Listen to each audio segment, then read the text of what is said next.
Hey guys, it's Godbars here, the self-proclaimed hip-hop historian, and this is the 397th episode of my series, where I grab a vinyl from my collection, talk about why I love it, what influence it has, and what its place is in the grand scheme of hip-hop.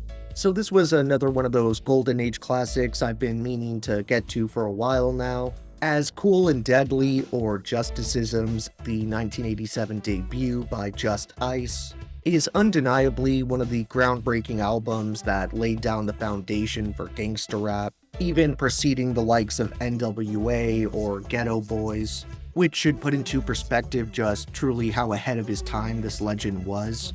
Kool and Deadly would most likely be my favorite album to come out of his discography, but it wasn't his introduction to the game, as Ice had already broken onto the scene a year earlier in 1986, with his debut full-length Back to the Old School, and he would stay pretty consistent throughout the remainder of the decade, with enjoyable projects like 1989's The Desolate One and 1990's Masterpiece, though the veteran MC would take an extended leave after that point, with his next LP, VII, coming out in 1998. You can definitely hear the influence from early KRS-One and Boogie Down productions all over this thing, and that makes sense considering Just was basically a direct protege of KRS. Plus, the hip-hop titan even makes a couple of guest appearances on Justicizms, and that stamp of approval helped this sophomore album break through to the next level.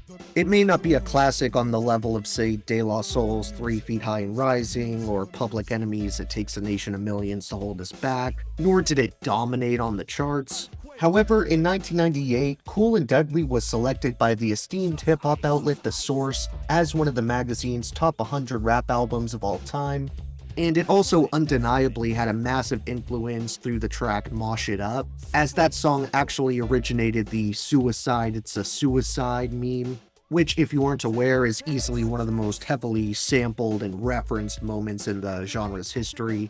The gritty, dark energy and atmosphere that accompanies these killer rhymes is another aspect that feels way ahead of its time, because it's hard to think of many other rappers who were delving into bleak topics like suicide and utilizing more sinister production all the way back in 1987.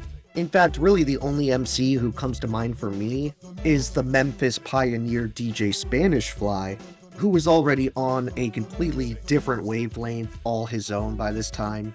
The difference is, a lot of that stuff was almost bordering on horrorcore, while Just instead is still taking a typical New York boom bap approach and sort of sprinkling in these darker moments, while mainly using his raw lyrics and energetic delivery to poke at political and societal issues, another trait that was clearly taking a page from the BDP book. Though, to be fair, you'd be hard-pressed to find an East Coast rapper in this era who wasn't directly inspired by KRS and Scott LaRock. The first track here is definitely a strong point, as it has a great little opening skit where Just Ice comes in and spits a couple lines, but before he can even get through the second sentence, KRS interrupts him and insists that he raps a different verse, which prompts Just to kick a new set of bars, which he starts with, "I'll wax and maim rappers who proclaim to be the epitome of this game, frontin' like you hard, rugged and rough, soft like butter, creamy like a puff. On the mic, no sense, head very dense. Just listen to the gangster and I will convince. All that doubt my power of speech, the title of the gangster they tried to impeach.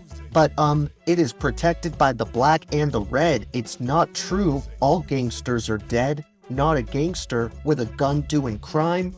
None of that, kill an MC with a rhyme. 'Cause I'm the gangsta of rap. In fact, exact, I'm the dominant black, coming full force on and power that's packed. For all the party people, this is a fact. For all the pioneers, I'm going way back." It may not be the longest or most dense hip-hop album of this era, but it's still an extremely entertaining and worthwhile listen. And when you put it within the context of gangsta rap's history, it's pretty hard to deny the importance and foresight this sophomore LP had. This is definitely the epitome of a do-it-yourself project, because not only is KRS-One the only featured artist on Kool and Deadly, but he also teamed up with Just Ice to cover the production side of things. So with nobody else to shout out, I'm gonna get right into my honorable mentions. And I think I want to recommend tracks like Freedom of Speech, On the Strength, Lyric Licking, the title track, and Booga Bandit Bitch. Then for my overall top 3 favorite tracks, I think I would have to go with the original Gangsta of Hip Hop, Going Way Back, and Mosh It Up. Thank you for watching my 397th video. Next time we're coming over to the West Coast for the first and only time in this small set of Golden Age classics. So check in for that one, and if you enjoyed, be sure to like, subscribe, and let me know what moments off this groundbreaking release you enjoy the most. Don't forget to have a great day, and I'll see you next time, okay? All right.